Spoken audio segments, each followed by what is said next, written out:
Story 1. It was an ordinary evening. The kind that starts off unremarkable but takes a sharp turn into something far more sinister. I'd gone to the nearby department store, a place I'd been countless times, just to pick up a new phone charger and maybe browse the electronics section for a few minutes. I wasn't shopping for groceries or anything major, just a quick trip in and out, or so I thought.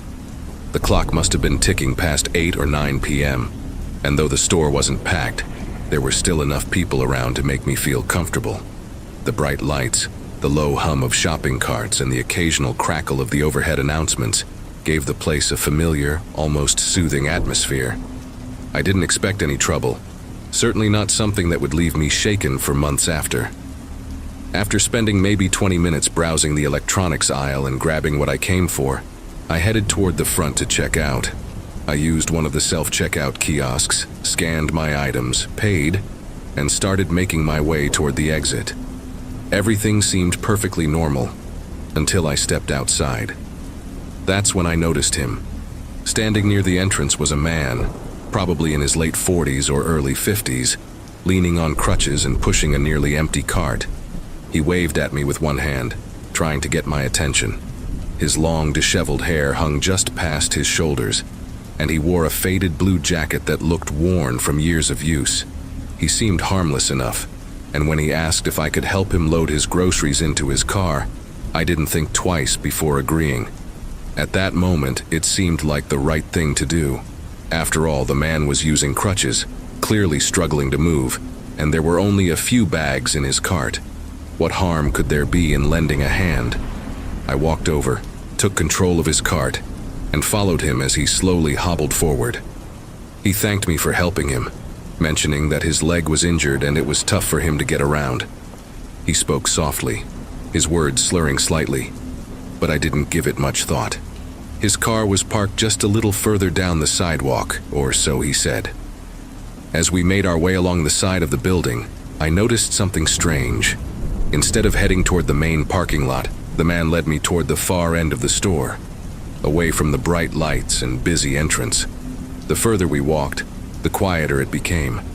The chatter of shoppers and the sounds of cars pulling in and out of the parking lot faded, leaving only the echo of our footsteps on the pavement. The man hadn't said much after his initial request for help, and a creeping sense of unease began to settle in the pit of my stomach. I glanced around, noticing that we were now walking along the side of the building, a narrow alley that I hadn't even realized existed. It was dark, the kind of darkness that feels heavy, like the shadows are pressing in from all sides. I started to question why he had parked so far away, especially since he was on crutches. It didn't make sense, but I didn't say anything. I just kept pushing the cart, telling myself that it would all be over in a few minutes.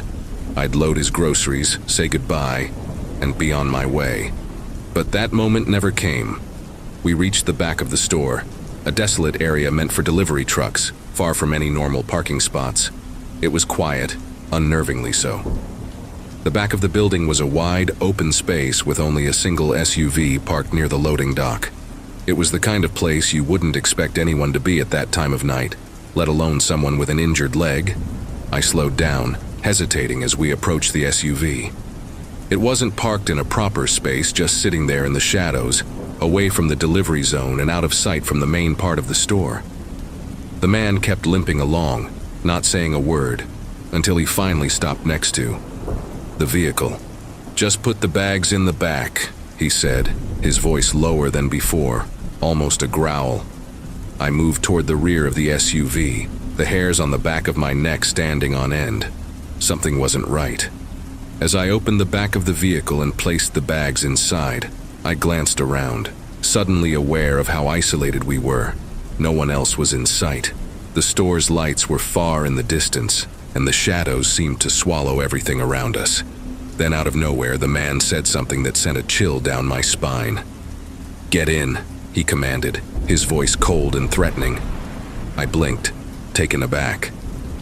"What?" I asked, confusion and fear creeping into my voice. "Get in the car," he repeated more forcefully this time. "We're going for a ride." My heart dropped.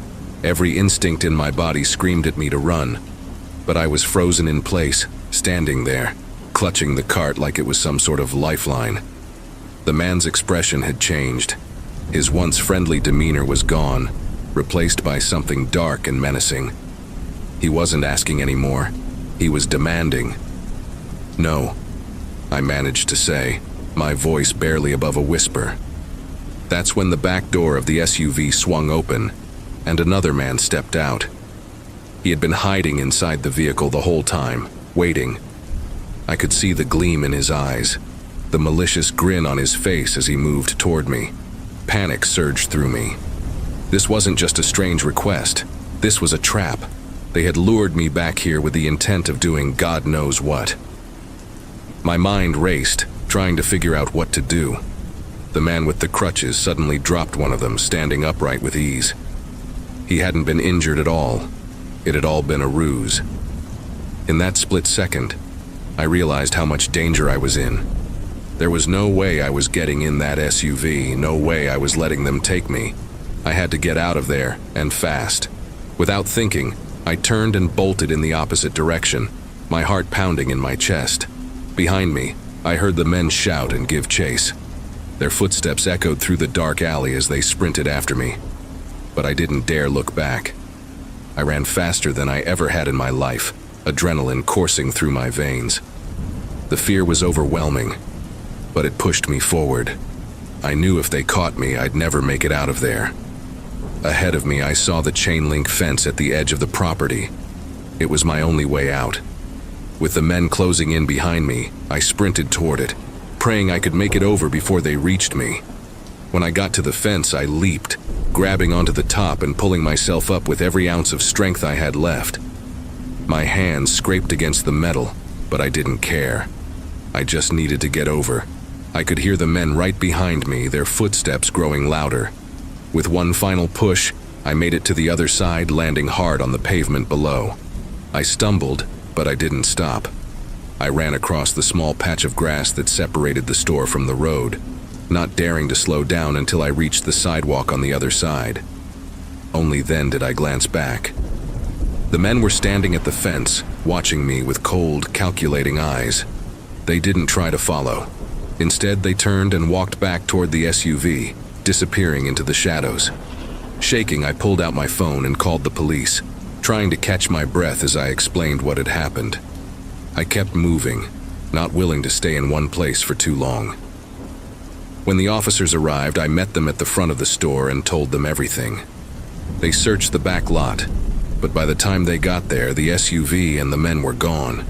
I never heard anything more from the police about the incident. I don't know if they ever caught the men, but I can't shake the feeling that I narrowly escaped something terrible that night. I was just trying to be helpful, and it almost cost me everything. Story 2. It's been a long time since I worked as a cashier, but what happened during one of those nights is something that still sends chills down my spine. I'm Natalie, and I was just a college student at the time, working part-time at a large retail store to make ends meet. I was only about 20 years old back then, young and innocent, not expecting that a simple job would turn into something straight out of a nightmare. I worked at a place called Market Point, a large chain store in the small town of Everfield, where life was generally quiet and uneventful.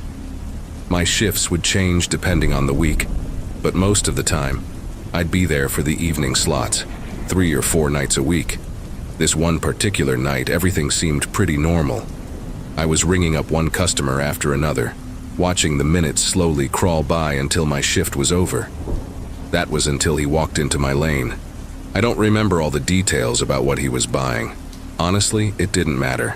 What stood out to me was his presence, unnerving and far too intense. He was an older man, easily in his late 30s or early 40s, and the moment he stepped into my checkout line, I could feel his eyes on me. Not in the usual casual way, but like he had been waiting for me, watching me. I tried to brush off the uncomfortable feeling as I scanned his items, but it didn't take long before he said something that sent a shiver down my spine. "I've been watching you," he said, his voice low, almost casual, like it was something completely normal to admit. I froze for a second, my hands gripping the scanner, watching me. I didn't even know this guy, but the way he said it made it sound like it wasn't the first time.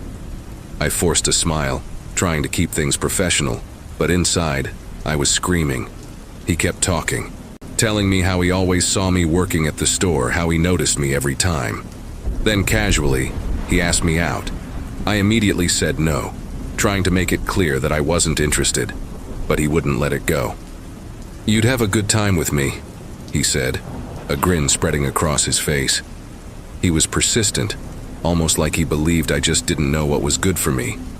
I told him no again, a bit firmer this time, and after what felt like an eternity, he finally walked off. But as he disappeared into the crowd, I couldn't shake the feeling that this wasn't over. A few nights later, my worst fear came true. It was another evening shift, same hours, same routine. But this time, when I saw him walk into the store, my heart sank. I recognized him immediately. He didn't waste any time, heading straight to my lane with the same creepy smile plastered on his face. "I guess you haven't changed your mind yet?" he said as he placed his items on the counter. I blinked, my stomach twisting in knots. What was he talking about? "About going out with me," he continued, leaning forward on the counter, his eyes locking onto mine. I could barely respond. All I managed to do was shake my head, telling him once again that I wasn't interested. But this time, I was scared. It wasn't just the persistent way he asked. It was the way he looked at me. Like I was some kind of prize and he wasn't going to stop until he had what he wanted. When he finally left, I breathed a sigh of relief, hoping that would be the end of it. But the night had other plans. I finished my shift around 10 p.m. The store was mostly empty by then, and after clocking out, I made my way to the parking lot. My car was parked near the entrance, and as I walked, I couldn't shake the feeling that I was being watched. I glanced around, but there was no sign of him. It was just my nerves, I told myself. After all, it had been a long night. I got into my car and drove the short distance home. I lived alone in a small, quiet apartment complex, just 15 minutes from the store. It was a peaceful area, the kind of place where nothing ever seemed to go wrong. But as I pulled into my parking spot and turned off the engine, that uneasy feeling returned. I shook it off and headed inside, locking the door behind me. I was home, safe, or so I thought. Barely 10 minutes later, there was a knock at the door. At first I thought it was nothing, maybe a neighbor? But then I remembered how late it was, and that sense of dread came rushing back. I walked slowly to the door and looked through the peephole, and there he was. Standing right outside my apartment door was the man from the store, the same man who had been creeping me out all week. My heart dropped into my stomach. How had he found me? Had he followed me home? I stepped back from the door, trying to steady my breathing. He knocked again, harder this time. I didn't move. I didn't say a word. Maybe he'd think I wasn't home and just leave, but he didn't. For the next 10 minutes, he kept knocking, calling out to me, saying that he knew I was home. My blood ran cold as I stood there, frozen. He wasn't just some harmless guy who didn't know when to quit. This was something else, something much darker. At one point, he even tried the door handle, rattling it like he was testing whether it was locked. My heart pounded in my chest. He was trying to get in. I grabbed my phone, my hands shaking as I dialed 911. When the operator picked up, I could barely speak, my voice trembling as I explained what was happening. I told them everything, that I was being followed, that the man from the store was outside my door, and that he wouldn't leave. They assured me that officers were on their way, but every second felt like an hour. The knocking continued, his voice growing more insistent, more threatening. I didn't dare look through the peephole again. I didn't want to see his face. Finally, after what felt like an eternity, I heard the sound of sirens in the distance. Relief washed over me as the flashing lights illuminated my small apartment. The police arrived quickly, and when they confronted the man, he tried to play it off like it was some kind of misunderstanding. He told them he was lost and thought he was knocking on a friend's door. But I knew the truth. He had followed me home. The police escorted him away and I gave them my statement, explaining everything that had happened. They took it seriously, and by the end of the night, he was banned from both the apartment complex and the store. I never saw him again after that, but the memory still haunts me.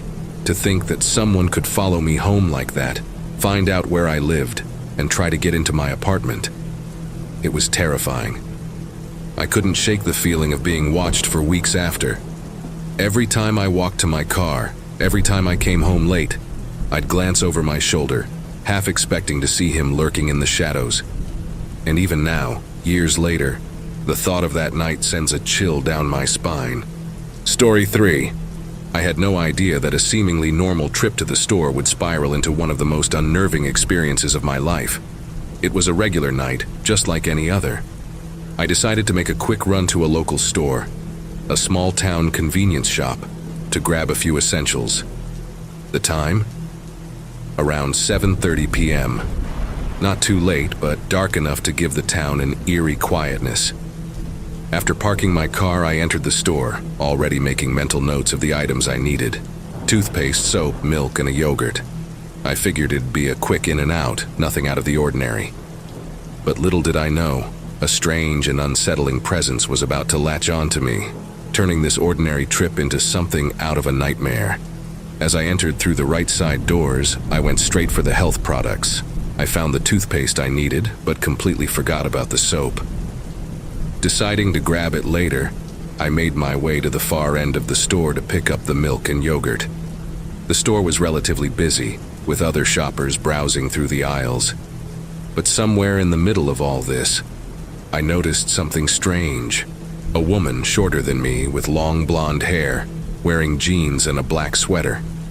She seemed to be shopping as well, just like everyone else.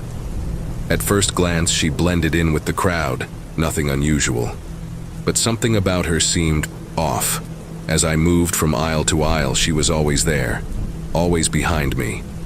Not close, but lingering just far enough to stay in my peripheral vision. I told myself I was imagining things. Maybe she just happened to be picking up similar items, or maybe it was just a coincidence. After all, it was a store, and people move around. But then, as I picked up a carton of yogurt, I glanced back, and there she was, still following me. My heart rate picked up a little, but I brushed it off. Yet something was gnawing at me. Her presence seemed too deliberate, too focused. I decided to keep moving, hoping she'd go away. I retraced my steps, heading back to the health products section to grab the soap I had forgotten. As I navigated through the clothes section in the middle of the store, I stopped briefly to look at some socks. To my growing unease, she stopped as well. She wasn't even trying to hide it anymore. I looked over at her and she pretended to be browsing nearby, but the tension was undeniable. Was she following me? Was she watching me? My mind raced with all sorts of explanations. Was she a store employee? A security guard suspecting me of shoplifting? Or was it something more sinister? I decided I had enough. I moved quickly to the soap section, determined to get what I needed and leave. As I grabbed the soap, my heart sank. There she was again, walking towards me. This time I had no doubt. She was following me. Something was wrong. Really wrong. My body went cold as I turned to face her, ready to confront this unnerving woman. I started walking toward her, but as soon as our eyes met, she looked startled and darted away, hurriedly disappearing into a random aisle. I called out, "Excuse me," but she ignored me, her steps quickening. She was gone. Relieved, I took the soap and hurried toward the checkout. The sooner I could get out of there, the better. But as I stood in line for the self-checkout, my heart dropped. There she was again, standing a distance away, pretending to look at some random items. But it was clear, she wasn't shopping. She was watching me. My skin crawled. I scanned my items, rushed through payment, and bolted for the exit. The only thing I wanted now was to get home and put this bizarre experience behind me. But it wasn't over. As I walked out into the parking lot, I glanced over my shoulder. The woman was there, exiting the store behind me. She hadn't bought anything, no bags, no cart, nothing. She had just been following me, her empty hands proving she had no other reason to be there. I quickened my pace, got into my car, and locked the doors. My eyes scanned the parking lot, but she seemed to have vanished. I started my car and pulled out, my heart still racing. I was paranoid now, constantly checking my mirrors, afraid she might be hiding somewhere. But there was nothing. I merged onto the main road thinking it was all over, but as I drove further, I noticed a car behind me. I didn't think much of it at first, but when I turned at the next light, the car behind me turned too. The unease crept back in. Could it be her? Was I being followed? I dismissed the thought, telling myself it was a coincidence. But every turn I made, the car followed. I couldn't shake it. My paranoia grew, and I needed to know if this was really happening. So I made an abrupt, random turn. The car did the same. Now my heart was pounding, fear coursing through me. I knew I couldn't go home, not with this person tailing me. After a few more turns, I pulled over to the side of a quiet road. I knew this was risky, but I had to confront this once and for all. To my horror, the car behind me pulled over too. I sat there for what felt like an eternity, both of us just parked on the side of the road. Then, gathering my courage, I got out of my car and started walking towards the other vehicle. My breath caught in my throat as I saw the driver's face. It was her, the same woman from the store. She saw me coming and, without hesitation, slammed her car into drive and sped off, nearly hitting me in her haste. She flew down the road, disappearing into the night. I stood there, trembling. What did she want? Why had she followed me? I got back in my car, shaken but determined to get home. But before I could relax, I saw headlights in the distance. The same car had stopped far ahead, waiting. I knew if I passed her, she would continue to follow me. Desperate, I made a U-turn, hoping to throw her off. But within seconds, she was back, tailing me again. My fear turned into panic, and I knew I couldn't keep driving like this. I had to get help. I grabbed my phone and dialed the police, telling them everything. The car, the woman, the streets I was on. They told me to keep driving straight, and they'd send someone out. Minutes felt like hours, but eventually, I saw the flashing lights behind me. The woman's car pulled over and the police followed. I kept driving, not wanting to stop until I knew she was gone. Later, the police called me and told me she denied everything, said she wasn't following me. She didn't even have a valid ID on her. But they had her now. I never saw her again. But the memory of that night still haunts me. Who was she? And why was she following me? Story 4. Years ago, I worked at a local supermarket, one of those places that stays open all night, catering to late shoppers and night owls.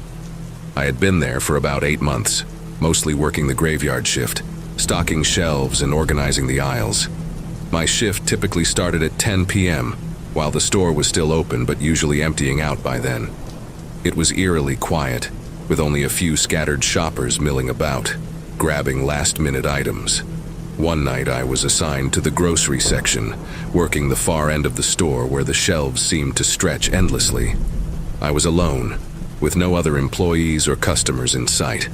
The stillness of the store wrapped around me, amplifying the sound of every small noise. As I stocked cans on the lower shelves, I heard the faint shuffling of footsteps. Glancing up, I noticed a man at the far end of the aisle. Something about him immediately set off alarms in my head. He was tall, dressed in an oversized black jacket, and wearing a ski mask. It wasn't the coldest time of the year, so it didn't make sense. What was even more peculiar was that the mask still had its price tag attached. Clearly, it was something he had grabbed from one of the store's shelves. For a few seconds, we locked eyes. I felt a twinge of unease. The way he stood there, just staring, was unnerving. I quickly looked back at the cans I was stacking, trying to ignore the odd feeling creeping over me. But I could feel him still standing there, his gaze fixed on me. Seconds passed, maybe even a full minute, and he hadn't moved. The silence between us was unbearable. Then, to my discomfort, he began walking toward me, his footsteps echoing ominously in the empty aisle. He stopped a few feet away and, in a strangely calm voice, asked if I could show him where the beans were. There was something chilling about the request, given how bizarre the situation already was. But I kept my composure, nodded, and told him I'd show him. Without a word, he followed me as I led him 3 aisles over to where we kept the beans. "This is the aisle," I said, motioning to the rows of cans. "We've got all sorts here. Baked beans, green beans, kidney beans." He gave a simple, almost robotic, "Thank you," and walked into the aisle to examine the products. I quickly left, returning to my work, but the image of him in that ski mask lingered in my mind. The rest of the night passed without incident. The store closed shortly after that strange interaction, and I assumed the man had left as well. I didn't see him again for the remainder of my shift, and by the time I clocked out and drove home, the whole thing was nothing more than a weird, forgettable moment. Or so I thought. I returned to my apartment feeling the usual exhaustion that comes with working overnight shifts. I collapsed into bed, expecting to sleep through the morning and wake up feeling refreshed. When I finally did wake up, it was mid-afternoon. Groggily, I decided I was hungry and needed something to eat. I pulled on some clothes and headed for the door. But as I opened it, something unexpected stopped me in my tracks. Right in front of my apartment door was a pile of beans. Cans of baked beans, green beans, kidney beans, and bags of dry beans, all sitting there like some twisted offering. My heart skipped a beat. I immediately thought of the man in the ski mask from the night before. Was it him? Was this some kind of joke? I crouched down, inspecting the cans. They were the exact brands we stocked at the supermarket. My mind raced. How could this guy know where I lived? I had never seen him before in my life. The rational side of me tried to brush it off as a prank, maybe one of my friends messing with me, or even a coincidence. But deep down, I knew better. I contacted a few friends, recounting the bizarre series of events, hoping one of them would confess to pulling a prank. None of them did. In fact, they were just as creeped out as I was when I told them about the man in the ski mask and the pile of beans. For days, I felt uneasy, like I was being watched.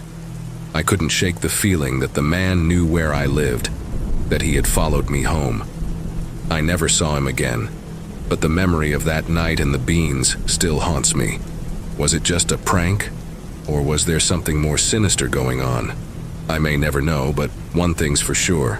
I haven't been able to look at a can of beans the same way since. Story 5.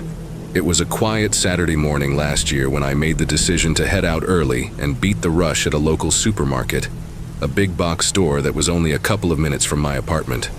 I knew this place was notorious for being packed throughout the day, so I thought 7 a.m. would be the perfect time to grab what I needed, without having to fight through crowds.